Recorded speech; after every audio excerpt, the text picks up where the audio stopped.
You're listening to The Secrets of Doctor Who, where we discuss everything about the hit BBC series Doctor Who.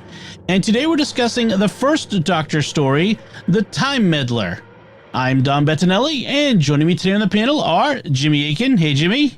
Howdy, Dom. And Father Cory Sticha. Hey, Father Cory. How's it going? Folks, remember to like The Secrets of Doctor Who on our Facebook page, which is facebook.com/Secrets of Doctor Who, funny enough. Retweet us on Twitter, where we're at SQPN. You can find us on Instagram, that's the word I was trying to find, at StarQuest Network, and leave us comments wherever you find us. We love to hear from you. Be sure to stick around to the end of the episode. We do have some great listener feedback on previous episodes. And I want to tell you about another show on the StarQuest Network you're sure to enjoy called Let's Science. For Doctor Who fans, this is going to be a great one. Let's Science. You can find that wherever fine podcasts are found or at sqpn.com/science. So this is a first Doctor story. And Jimmy, can you give us a recap of what happens in Time Meddler? This week, the Doctor, Vicky, and brand new companion Stephen land in 1066 in England. They've arrived shortly before a Viking invasion that the Doctor knows is coming, and they discover a suspicious monk living at the local monastery. Unbeknownst to the Saxon villagers, he's living there all alone and is using a gramophone to project the sound of other monks singing from a record. He has numerous other objects from the future as well, and he displays advanced knowledge of the coming Viking invasion, just like the Doctor. Soon, an advanced scouting party of Vikings arrives, and conflict with the local Saxons ensues. There's a bit of running around in the woods and at the monastery, and in the monastery, Vicky and Stephen make a mind-blowing discovery that explains why the monk has devices and knowledge from the future. Disguised as a Saxon sarcophagus, the monk has a TARDIS, making him the very first member of the Doctor's unnamed people that we've ever met, besides the Doctor and Susan. Imagine how mind-blowing that must have been when this first aired. It turns out that the monk's plan is to change the course of world history. He wants to use the villagers to build beacon fires on the seaside cliff tops, and these will lure in the Viking fleet of ships, and then the monk will destroy them with an atomic cannon.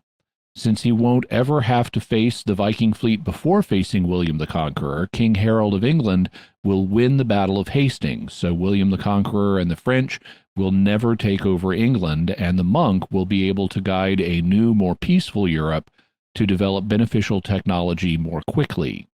But the Doctor is opposed to this kind of time meddling, and based on information from the Doctor, the Saxons become convinced that the monk is a Viking spy, thwarting his plan to use them to build beacon fires. With his plan thwarted, the monk returns to the monastery, only to discover that the Doctor has rearranged the internal geometry of his TARDIS, making it too small on the inside for the monk to get in. The monk is thus stranded in 1066. The end. Tom, you're muted again. This happens every episode. Every time. It's because it's the first thing we record every week, and I forget how everything works. So, as I was saying, you mentioned in your recap how shocking this would have been, and I tried to kind of stop and put myself in the shoes of people who are watching this for the first time, because we've talked about the meddling monk. We know that the Doctor has his people. We've already seen all that sort of thing. But what would it have been like for people watching this and seeing, like, what is this monk, and why does he have a gramophone and a watch and all these anachronistic things, and suddenly that reveal? And like you said, that must have been really shocking. I would have leapt out of my seat if this was me watching it at the time. What do you guys think? Oh, I agree. I mean, this was the time when, Doctor Who was still in its initial excitement and energy. It's only the, end of the second season. I mean, this is literally the last serial of the second season. Yep. And so for to end the season with, oh, by the way, we now know another of the Doctor's race, what we now know as Gallifreyans. Right. I could see that was. But we didn't know that they were Gallifreyans at the time. They were just the Doctor's unnamed people, and here's another one of them after all this time. Yeah. And to get to see another TARDIS, right. Get to see another ship that's very similar but not identical to the Doctor's, as we find out, because it's a newer model of the Type 40 TARDIS. Yeah, the monk is from about 50 years in the Doctor's future. Although you can read it so that they know each other. Like when the Doctor first speaks to the meddling monk, he says, "What are you doing here?" So it sounds kind of like they know each other, but they established that the monk's TARDIS is from 50 years in the Doctor's future. The Doctor also recognizes it as a Type 4, presumably as a Mark 4, presumably that's a Type 40, which is the Doctor's TARDIS, Type 40 Mark 4. And since the Doctor's TARDIS was old and run down, it was in a repair shop when he stole it, although they haven't established that yet.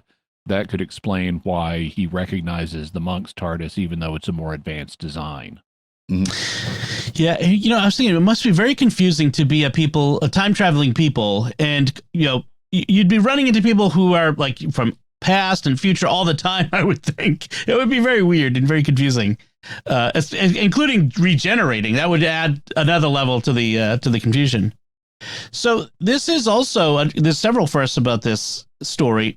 It's the first historical that has sci-fi elements. So it's not a pure historical. It's the first one that brings in a time traveler other than the Doctor and his companions. So that's an interesting addition to the storytelling types that they've got. It's also the first, of course, right now we don't know it, but the meddling monk will be the first recurring individual villain. We have the Daleks, of course, but the first individual. And I kind of feel like he's a kind of template for the Master, a member of the Doctor's race who is an antagonist. Yeah, he's also a renegade Time Lord like the Master is, but he's different than the Master in that he's good. He's not in it for personal power. He doesn't want to change history so he can rule history. He wants to change history so he can help the people living in it by getting them to a more advanced technological state more quickly. He refers, this is said in 1066, and he refers to, we can have airplanes by 1320, and by the time of Shakespeare, who lived in the 1500s, he could watch his play Hamlet on television. Right, right. It's also, as you mentioned, this is the first time we've got a reference to the Time Lord version of the Prime Directive, the non-interference policy, which, if you think about time travel, I suppose that's got to be a part of time travel, so you're not messing things up on a constant basis.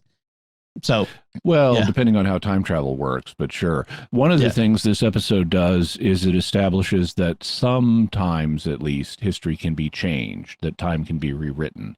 That's something they've previously cast doubt on. Like if you remember in the Aztecs, when Barbara wants to advance Aztec civilization so they don't commit human sacrifice anymore, the Doctor's like, no, that's not going to work. This can't happen. Not going to happen. And they make it sound like history can't be changed, but here they make it sound like history can be changed. And eventually they settle on, it's both. Sometimes you can change it and sometimes you can't. Peanut butter and chocolate go great together. So, with this episode kind of revolves around the Battle of Hastings, which was topical at the time, because we've got to remember this season was 1965. So they were about the millennium of the Battle of Hastings. Right. They were about to celebrate that. And I gather from what I read briefly online, not the millennium, the 900th Nova Centenary. Yeah, the 900. My children will probably be around for the millennium of that. Certainly, I hope. God willing. So it would have been. What I gather is that there was a lot of going on at the BBC. Like a lot of different programs were celebrating the Battle of Hastings with special programming like that. And so this was a way for Doctor Who to get in on that. Although it's not set at the Battle of Hastings, it's sort of adjacent to it, which is interesting. And for our American or at least non-British friends, the Battle of Hastings is like the big turning point in British history. Yeah, it's sort of it's not exactly 1776 to them, but it's kind of 1776 to them because it was when the island, as we said, was conquered by William the Conqueror from France, and it led to hundreds of years of conflict with France, trying to decide who is the boss of France. Is it the French people who live in France, or is it the French people who are ruling England? It also profoundly changed the English language because as a result of conquest by the French, I mean, the base of the English language is Germanic. And so we have words, loads of words that come to us from Germanic roots. But then after the new French overlords came in, they were speaking a Romance language. And so we got a lot of Latinate roots in English. And that's one of the reasons why English has two words for everything. With one of them typically coming from a Germanic root and one of them typically coming from a French or Latin root. And this is why, for example, we have a difference between cow and beef and between pork and swine and so forth. Yeah, especially legal language, because a lot of legal documents had to be written in both English, the Old English and French, and so you have last will and testament and that sort of stuff too. So that was like sort of the classic. So yeah, a very important date for Britain, but also for countries that sort of came out of Britain, like the United States. It's an interesting historical moment. There is, incidentally, a conlang, a constructed language called Anglish, which is English without the French influence. And there's a website devoted to Anglish that is just great. It leads to some really interesting things. Like, for example, plant is a word that has Latinate roots. And so in English, you don't say plants, you say wort. And so like that's what St. John's wort, the herb, well, it's St. John's plant. And similarly, all animals are deer. and so you get these great pictures on the English website where you have like you have like pictures of little short cactuses, and the caption of the picture will say a picture of warts from the Southern Arizona Institute for Wart Lore. and you'll have a picture of a kitten chasing a butterfly, and it will be two deer, one chasing the other. That's funny. That's good. So among other firsts, I know I'll get this. I think this is the last of the first that the serial proposes. It's the first trip with new companion Stephen, as you mentioned, Stephen Taylor. And it's the first without any of the original companions. No Susan, no Ian, no Barbara. So it's sort of a new era of Doctor Who that we're entering here with this story, which is, also very interesting. There's also go ahead, Father. I was going to say, and Stephen escaped from Mechanus, from the fire on Mechanus. He says that the last second, as the rope broke, he was able to get to the ground. And then somehow snuck into the TARDIS. Of course, we don't see that because he wasn't originally planned to be a companion when that story was being written. Right.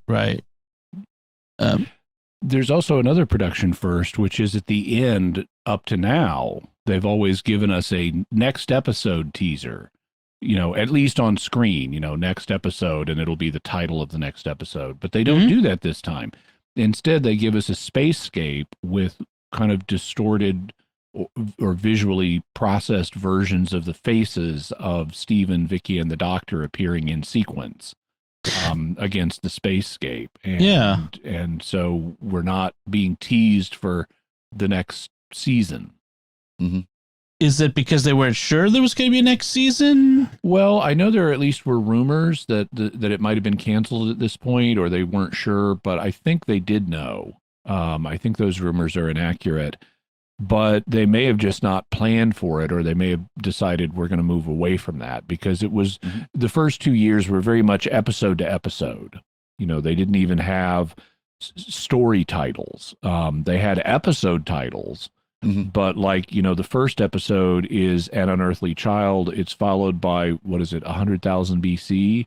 And then we get these 3 cavemen things, but they're all kind of put together as one 4-part story.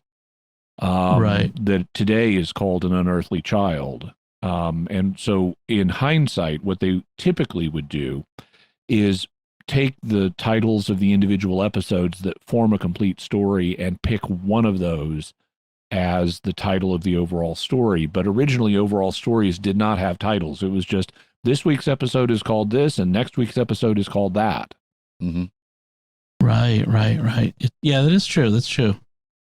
So let's get into talk about the story itself. It starts with Vicky missing Ian and Barbara. She's kind of bored. She's kind of rattling around. It's just her and the doctor, which I can imagine it's kind of, less interesting without other people there. But then they hear someone rattling around. And as you mentioned, it turns out it's Steven who snuck on board and is looking pretty ragged and collapses, in fact, because at the end of the last story, he was, everything was on fire, and he was running from the fire and that sort of thing. So he kind of collapses, and they revive him. And then we have, and he's still got his panda toy, Hi-Fi, his mascot. Although that may be, I don't know. That could be the last time we see Hi-Fi. I don't remember Hi-Fi showing up in future episodes, but it may. I think he even hands it to Vicky at this point, and that might be like she just takes it. I do like one line they asked to kind of cover the fact that they didn't introduce him to the TARDIS at the end of last episode. She says, "If you were following us on Mechanus, why didn't you call out?" And he said, "I never stopped screaming." Right. So, and then they try to, or Vicky tries to explain to him where he is, and what they're on is it's not just a spaceship, and he's very skeptical about the fact that the TARDIS is a time machine. They're having a hard time convincing him, and so that's when they land on Earth in the beach in England. Was it Northumbria that they were in? Yes. Okay, and that's because that's where the Vikings kept landing in previous ages or previous times from this 1066, and so. But it's funny because that means that every time they run into something that the meddling monk has brought back from the future, he's like, "See, I told you, we're not time traveling. You're still trying to trick me. This is something else."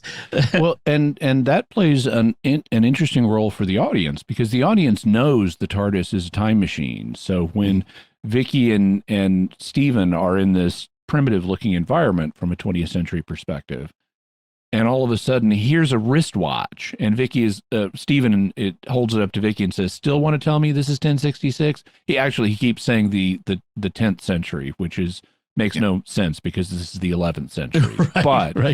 But it raises a doubt in the audience's mind. I mean, we know the TARDIS is a time machine, but we also know they don't have control of where they go. Mm-hmm.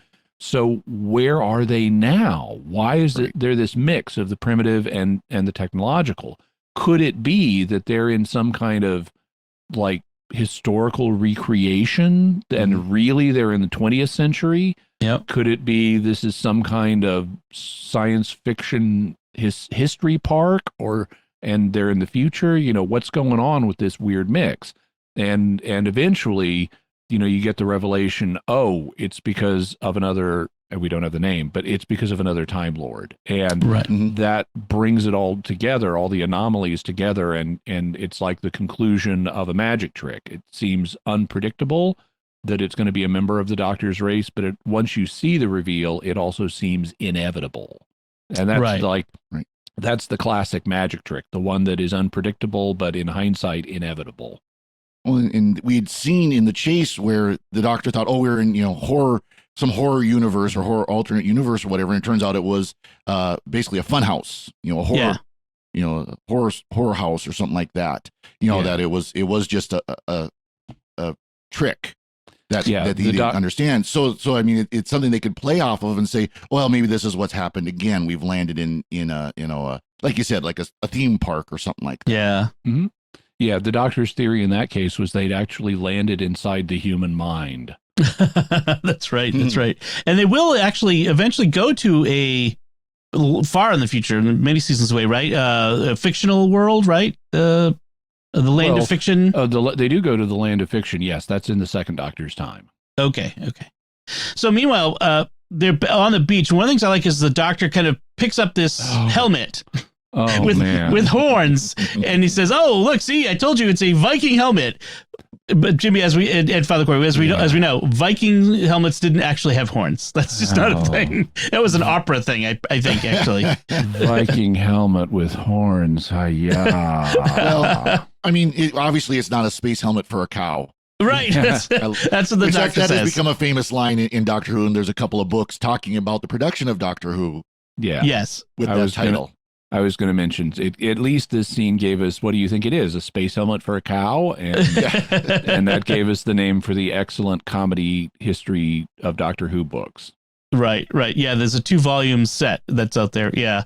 So, yeah, I just thought that was funny, and I had to call it out because, yeah, Viking helmets don't have horns. And so we have this village, this... One thing I meant to mention, while they're on the TARDIS, because they've just had this terrifying encounter with the Daleks in the chase, and when they hear Stephen rumbling around in another room of the TARDIS, they don't know it's Stephen, and Vicky thinks it might be a Dalek that has gotten on board, which is a good guess. And so the doctor is standing in front of her, and they're about to open the door and confront whatever it is. And they don't say anything about it, but Vicky has taken off her shoe and is holding it in her hand. And so Vicky is prepared. It's like Ace with her baseball bat. Yeah. Vicky is prepared to assail the Dalek with her shoe. Yes. I think that's awesome. And the doctor takes off his jacket and holds it up, and it's like, why is he doing that? Oh, he's going to throw it over the eye stalk. But they don't. Again, they don't say it. They leave it up to us to figure it out. So we have this Saxon village, and it's kind of stereotypical for TV movies of dirty and uncultured a bit, but the people are friendly and filled with men who have fake beards, except for one of them. Yeah, yes, and fake in wigs, which are awful. And the wigs, the wigs. By the way, we also meet the monk. We see him. We don't talk to him, but we see him on the beach. Yeah. Because he's skulking around initially on the cliffs above the beach, and he looks down and sees the TARDIS materialize. And he looks at it meaningfully, like he may understand what it is. And he says, I wonder. And so he later does some eavesdropping on the beach itself. But we already have a setup that he's intellectually engaged with the situation of the TARDIS materializing. Right.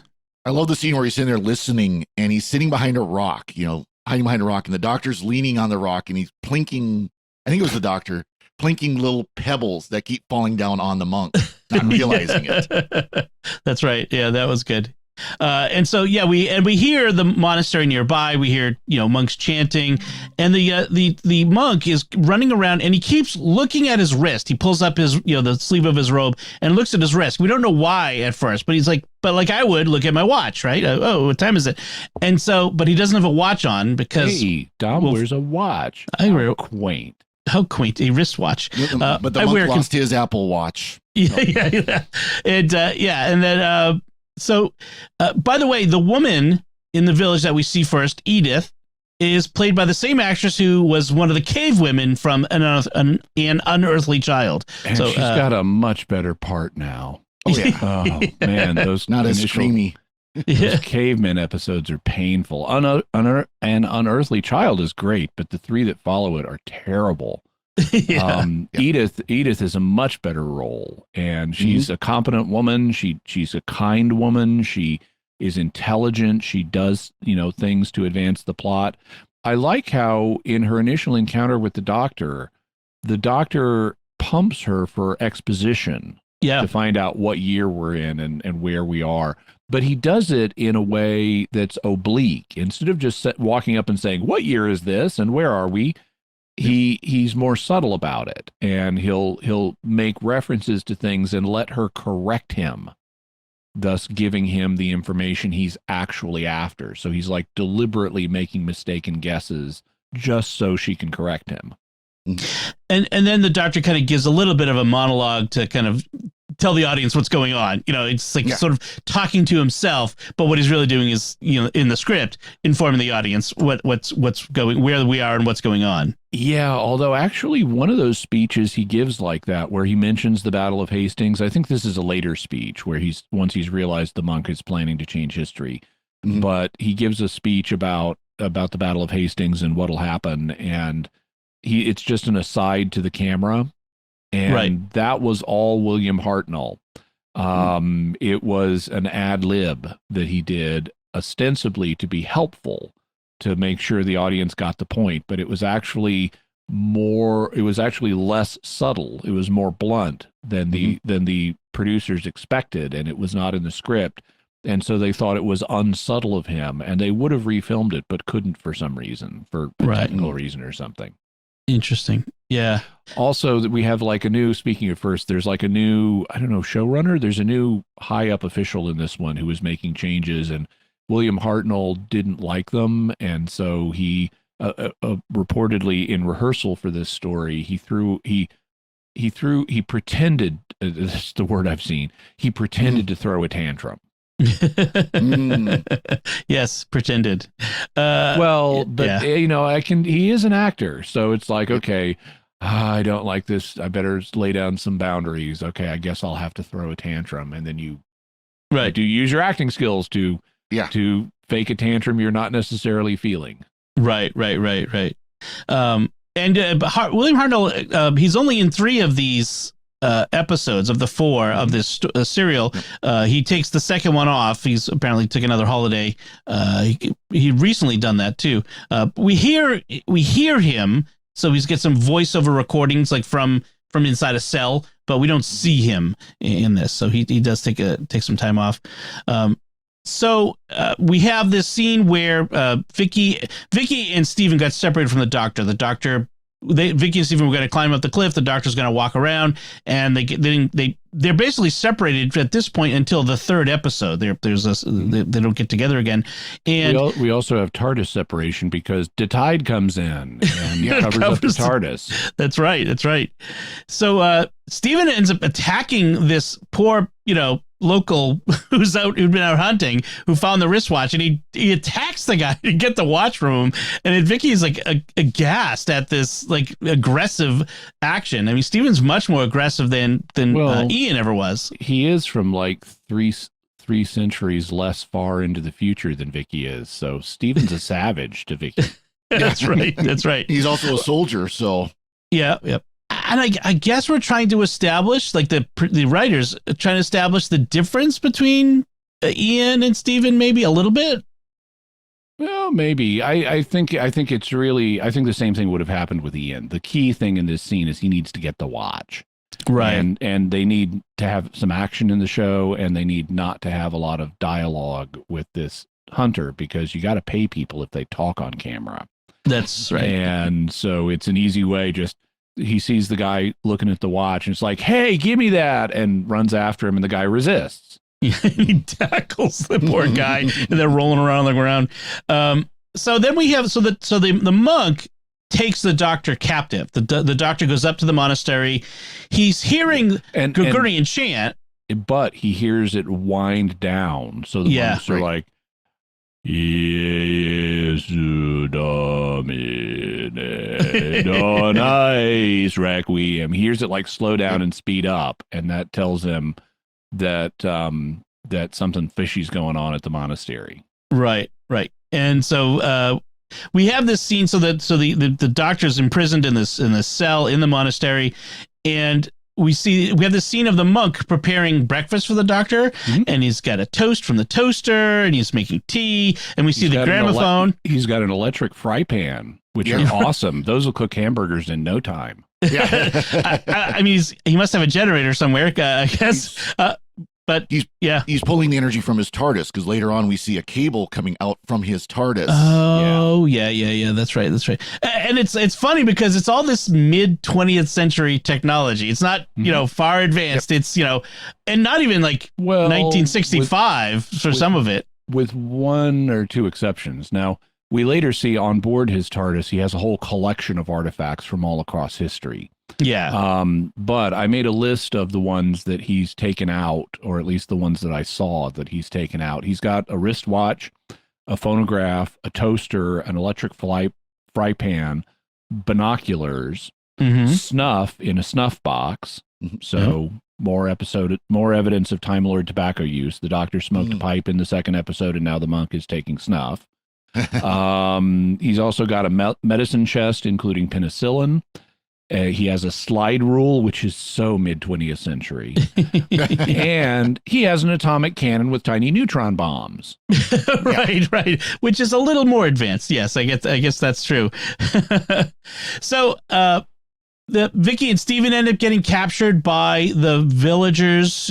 And the Doctor and Steven and Vicky, keep saying, "Oh, we're travelers. We're just travelers from afar."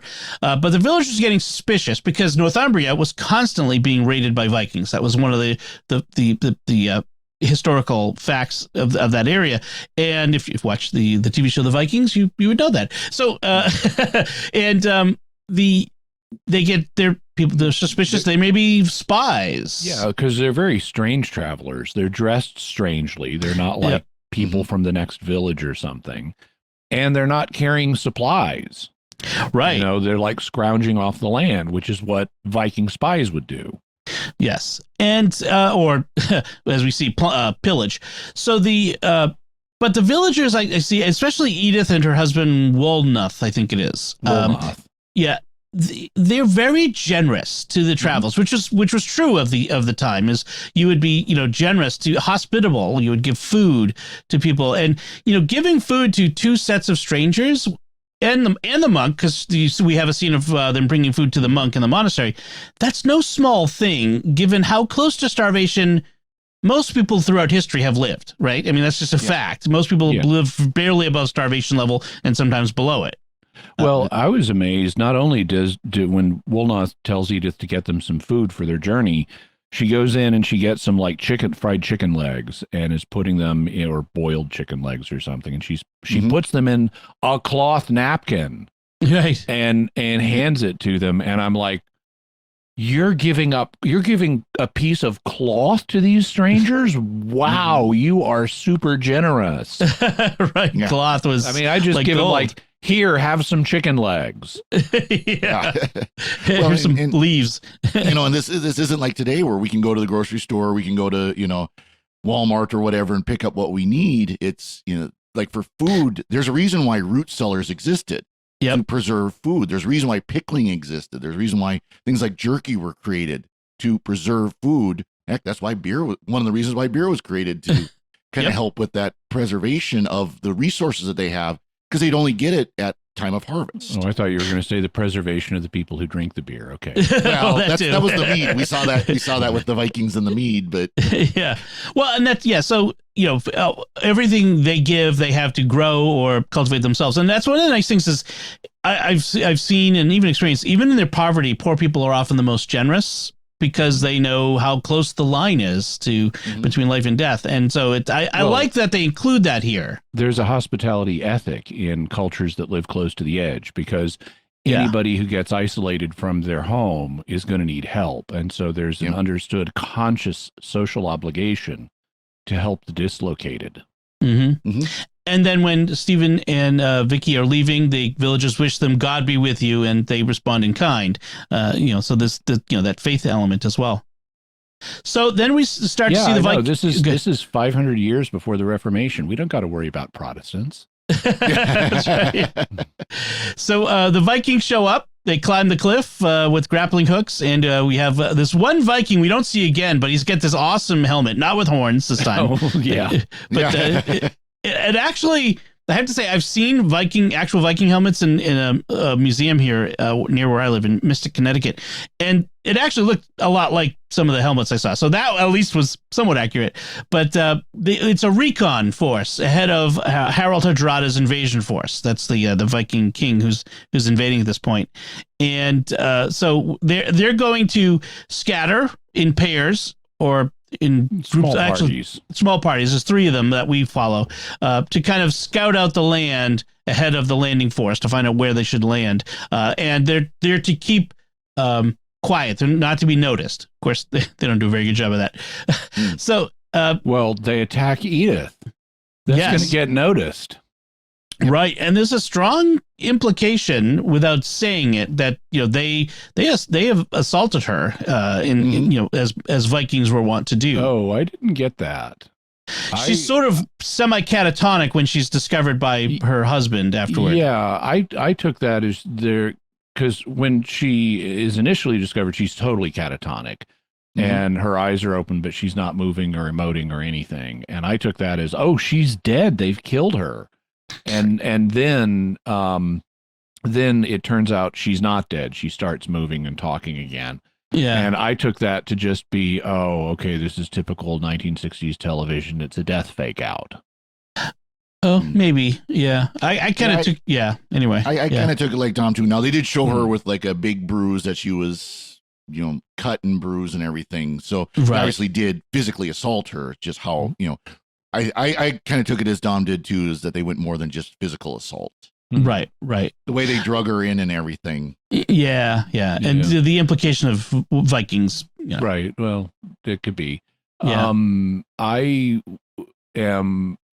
I noticed, so afterwards when Woolnoth, her husband, comes home with Eldred, that's the younger guy, and they find her. Woolnoth is just incredibly angry at the Vikings, which would go either way. I mean, even if they just physically assaulted the woman, right, you'd be incredibly angry. And the actor's anger is very moving and effective. And he's like, "Get them in. We're going to go after these guys right now." And one of the things that I think adds to that scene and a bunch of other scenes in this is the soundtrack. The score is very minimal. There is some music at for dramatic moments, but not near as much as you'd think. It's very quiet, and what as a result of that lack of a robust score does is it lets us have a more contemplative, psychological experience of the drama, as we're just silent for a lot of it, and we're hearing nature sounds and we're hearing other things, and we don't have this big sweep of music telling us what to think. It's very quiet, and that adds to the suspense and accentuates the other emotions and makes them more naturalistic. I agree. That's a good point.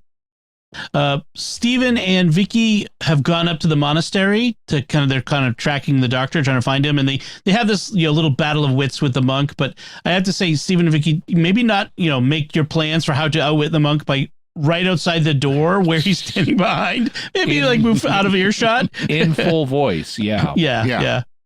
By the way, I like how they are developing the relationship between Vicky and Stephen. Susan could be a little bit demure, a little bit retiring or deferential to other people, but Vicky is not. She takes charge of Stephen. Yeah. She starts giving Stephen orders, and we have this kind of tug of war between Stephen and Vicky, where they each want to give orders to the other. And there's one moment, it's after this scene, but when they finally do make their way into the monastery, they're hunting for the doctor who's been kidnapped. They don't know that, but they suspect it. And so they've gotten into the front door of the monastery, and they're confronted by 2 ways to go. And they both look around, look in both directions, and look at each other and shrug, in essence saying, I don't know which way we should go. Yeah. And then they both turn away from each other and start going in opposite directions. And both of them at the same moment say, follow me. And it's as great a comedy moment as the moment in Tomb of the Cybermen where Jamie and the doctor hold hands with each other, thinking they're reassuring Victoria. by taking Yes. Victoria by the hand, but they've accidentally taken hands with each other and they realize it and yank their hands away. This is comedy like that. And then, per Vicky's dominance in the relationship, after they've separated and gone their own ways and said, follow me to each other, it's Steven that turns around and follows Vicky. Yeah. That's right. That's right. Yeah, Vicky is plays much more mature than Susan. I think they played Susan as younger intentionally. Vicky plays a little older and more assured. So I like that. Well, and Peter Purvis, who played Steven, did a great job just in his facial expressions, where you could tell he's miffed. He's he's like, why am I going to take orders from her? Again, he was a soldier, he served on starships and everything. And he's got this girl basically leading him by the nose, more or less. Young girl. Yeah. Yeah. So then we have this great ambush of the Viking party that's still, drunk on the mead that they pillaged. And we have Gunnar the Giant. He's one of the Vikings. He's got an eye patch. Yes, so he's cool, and so it takes 3 Saxons to take him down, and we have this battle, and the Gunnar gets killed, and the other Vikings escape, and some of the Saxons are injured, including Eldred, and they're like, village, monastery's closer, let's go there, and so now we have this little element that the monk doesn't anticipate of having these wounded villagers coming. I can't let them know there's no other monks here. I can't let them know what's going on here. And so that we have this uncertainty about them entering the monastery. Yeah, so Wolnoth takes Eldred to the monastery and the monk lets him in. And then the monk, and the monk is trying to hustle him out of there. It's like, okay, let me treat this guy and then take him back to the village. And Wolnoth is like, oh, no, Father, he's much too weak. He's going to need to stay here for a day or two. And I'll send my wife with food, and I'll come by too if work permits and things like that. Because one of the things they establish is these people are living hand to mouth, and like on one of the mornings, Wolnoth just looks at the folks, and he's head man in the village. He looks at the other villagers and say, "Well, let's get to the fields." Yep. So it's like that's what we do every day. We go to the fields and we work the fields. But the monk then treats Eldred using a medical kit, which he keeps out of sight, and he gives him. He's apparently like bandaged his sword wound, and he comes to him and he's lost a lot of blood, and he comes to him and gives him a pill to swallow, and we know that the pill is penicillin. Which is in mid-20th century drug. And Wolnoth says, "What's that?" And he says, "Oh, it's penicillin. It's an herb." Yes. Yes. He keeps almost blurting out anachronistic things that in revealing himself. He's not smooth. He says that this guy's lost a lot of blood, and I'd give him a blood transfusion if I could. And the Wolnoth is like blood trends. Never mind. Right. So Vicky and Steven have broken into the monastery to get the doctor, and the doctor's already broken out because as we learn, there's always a secret passage out of these fortress-like places in case you get attacked, and that was in the cell. So okay, they hang a lantern on the fact there's a secret door in a cell. Right. And Vicky tries to explain it, and it's a good attempt, on the writer's part. It's like, don't they always have secret passages in these places in case of invasions or sieges or fires or something? It's like, no, they don't. They don't. Especially not in prisoners' cells. Right. Also, if you're expecting sieges, if you've got a way out, that's a way in for your enemies. It's always always a way in. Well, and of course, it's funny that they call it a cell because in monasteries, cell is the monk's room. That's what they call the rooms where the monks live. They just have most monasteries. The monks just have one room that's theirs, and then everything else is in common. Recreation rooms and everything else in common. And so, to call it a cell, is a different meaning in a monastery. You know, it's not a place that you lock the monk into. You know, it's a place where the monk goes to rest for the night, basically. Yep. So the doctor has gone back to the village and reveals to Edith, by the way, that the Vikings are going to land south of this village, and they'll lose in a battle to King Harold. But that delay and the forced march south to meet William the Conqueror at Hastings is what causes Harold to lose that battle. I'm not sure why the doctor is telling all this to Edith, except to inform the audience of what's going to happen. But you know, so now she knows. Then the next scene, the monk has a to-do list. Yes, I love this to-do list. He's got all his steps of all the things of his master plan on his little roll-up sheet on the wall that he's checking off one by one. You know, place the atomic cannons, light the bonfires. You know. So the official list is: 1, arrive in Northumbria; 2, position atomic cannon; 3, sight Vikings; 4, light beacon fires; 5, destroy Viking fleet; 6, Norman landing; 7, Battle of Hastings; 8, meet King Harold. I'm not sure I would need that enumerated on a list to hang on the wall, but okay. You know, they always tell you good planning. You make sure that you have your to-do list set up and everything, and every step's lined out. And you know, he's got his planner next to him. You know, his daytime planner, what he's going to do today as well. Yeah, David Allen would be very proud of his getting things done there, getting it out of his mind and into his inbox.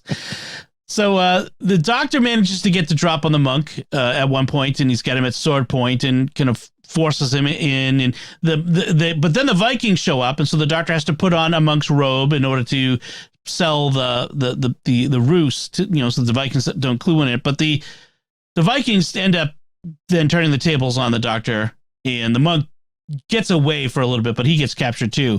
And so they take them as hostages because the Vikings are now afraid of the villagers. And one Viking wanted to run away, but the other one said, no, let's go hide in the monastery. That's the place to hide.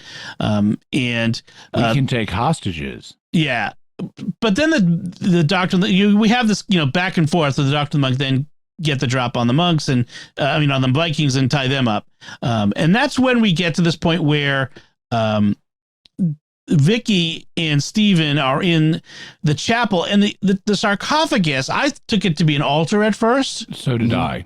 Yeah, but later on the monk will describe it as a Saxon sarcophagus, and they realize that there's a little door in the back of it, and climb in, and yes, they're in the TARDIS, and that's where episode 3 ends. I'm pretty sure on this cliffhanger, this revelation. A TARDIS? We have to wait to find out about this for what's going on here for a week. I could again the audience would have been flabbergasted. Yeah, the last line was literally Vicky saying, the monk has a TARDIS, and just you know, the same thing. You're flabbergasted, just amazed by what they saw.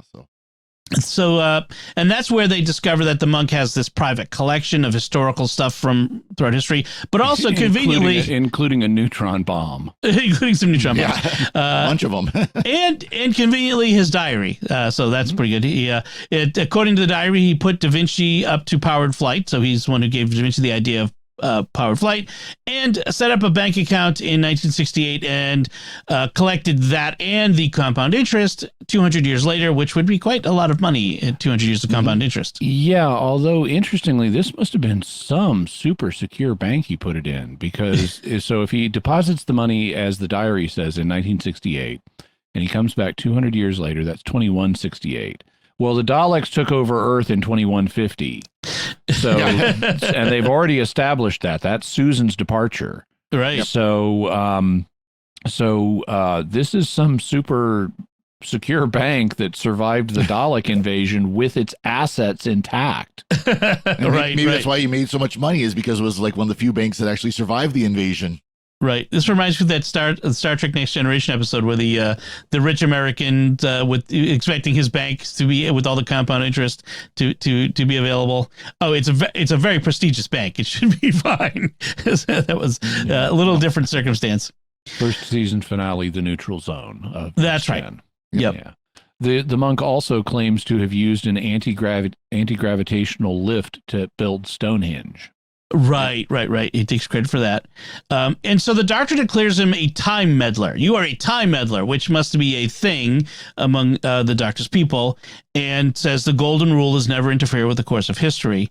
But the monk, he's a rebel. He's rejected this idea that we should never interfere with history. We must make things better than they were. And so he wants to change history to allow people to advance. But also, he says, to prevent all the wars of succession in France that then, causes all of the conflict throughout Europe because of it. And it's not a bad motive. It's a good motive. Yeah. He also appeals to the fact my way is more fun. Yes. Yeah. This is true. You can't discount that. So the villagers end up storming the monastery looking for the monk, but also they've stumbled on the atomic cannon. The Vicky and Stephen have revealed to them about he's asked them to light bonfires, and they were like, "Why would we light bonfires?" And he tells them some cockamamie story about a ship is coming delivering some stuff for the monastery.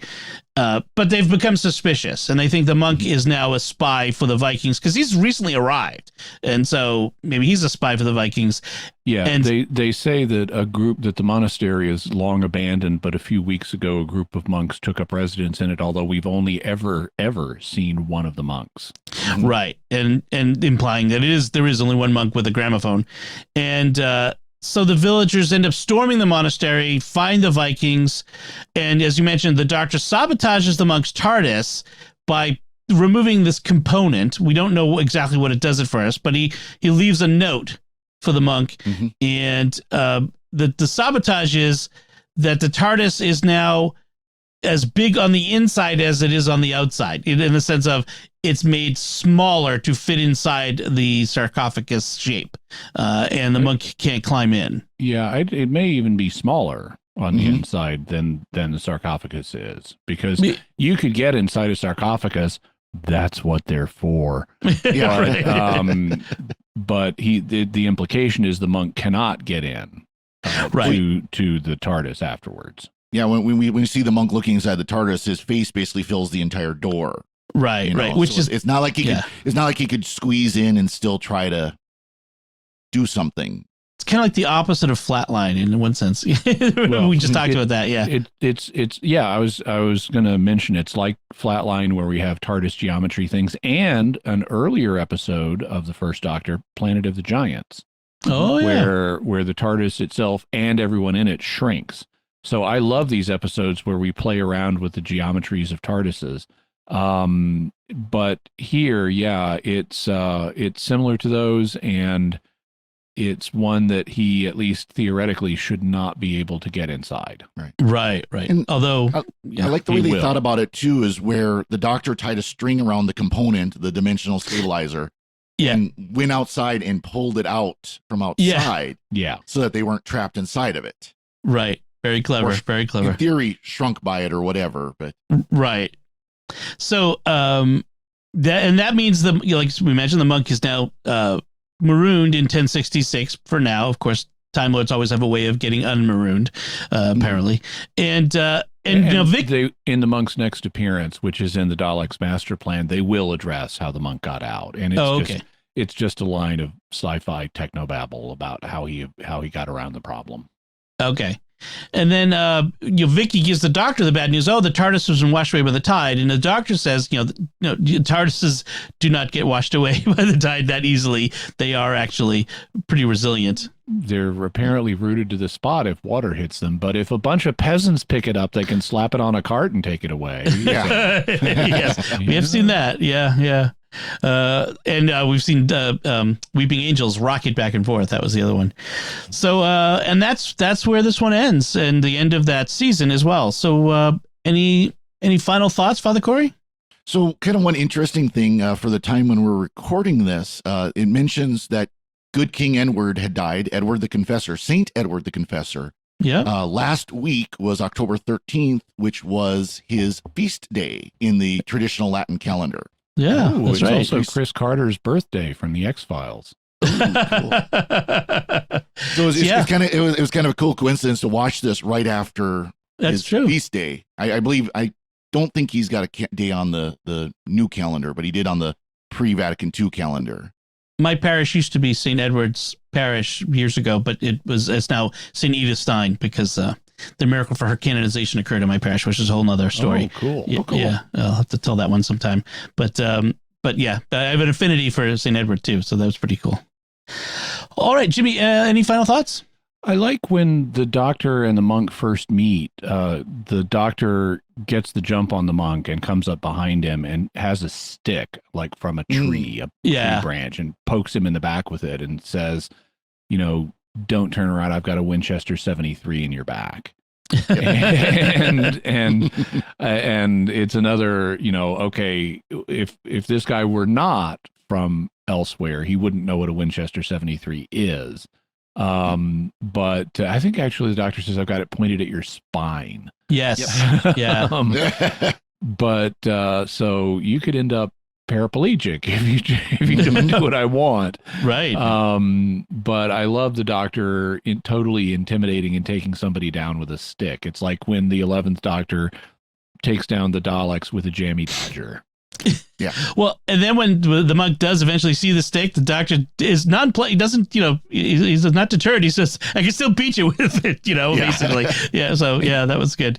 And for those who don't know what a Winchester 73, it's the Winchester 1873, which is called the gun that won the West. Mm-hmm. Oh, yes. Yes. I was about to look that up, but thank you. Thanks. And it led to the building of the Winchester House, which was built by the wife of Mr. Winchester, who was at least an eccentric. And there is a legend that, and it may only be a legend, but there's a legend. So she never finished the Winchester House. She was building this mansion for herself, and it just got more and more complex with stairways to nowhere and internal architecture that made no sense. And she just never finished. She always had construction work being done on it. And there is a legend that there was a reason for that, was other than just she was an eccentric, which is that the sound of hammers must never stop at the Winchester House in atonement for all of the hammers of the rifles that took men's lives. I think I remember seeing somewhere that the eccentricities were to confuse any ghosts of the people who've died as a result of Winchester weapons. That could be, but the Winchester House is on the list of topics for Mysterious World. I just haven't fully researched it yet and sorted out which of the rumors have a basis and which don't. Okay. Awesome. So that's it for the Time Meddler. As I mentioned, we have some feedback, and our first feedback is on our episode 301, The Curse of Fenric, which was a 7th Doctor story. This comes from Steve Clamp, who wrote on our Facebook page, really enjoyed listening to your thoughts on this. Dom, I know you found it hard keeping up with all the threads. Over here in the UK, there's an extended edition on DVD, which features all the cutout material. Maybe worth taking a look. There's even a scene which explains how they seem to break into the Navy base so easily. That's something I pointed out. Or more to the point, why it takes so long for them to be stopped. Personally, I think this is possibly the very best story in all of Classic Who. The writing is layered with three-dimensional characters, the direction is brave, the production value is not bad for 1989, and it features surely one of the best casts the show has ever had.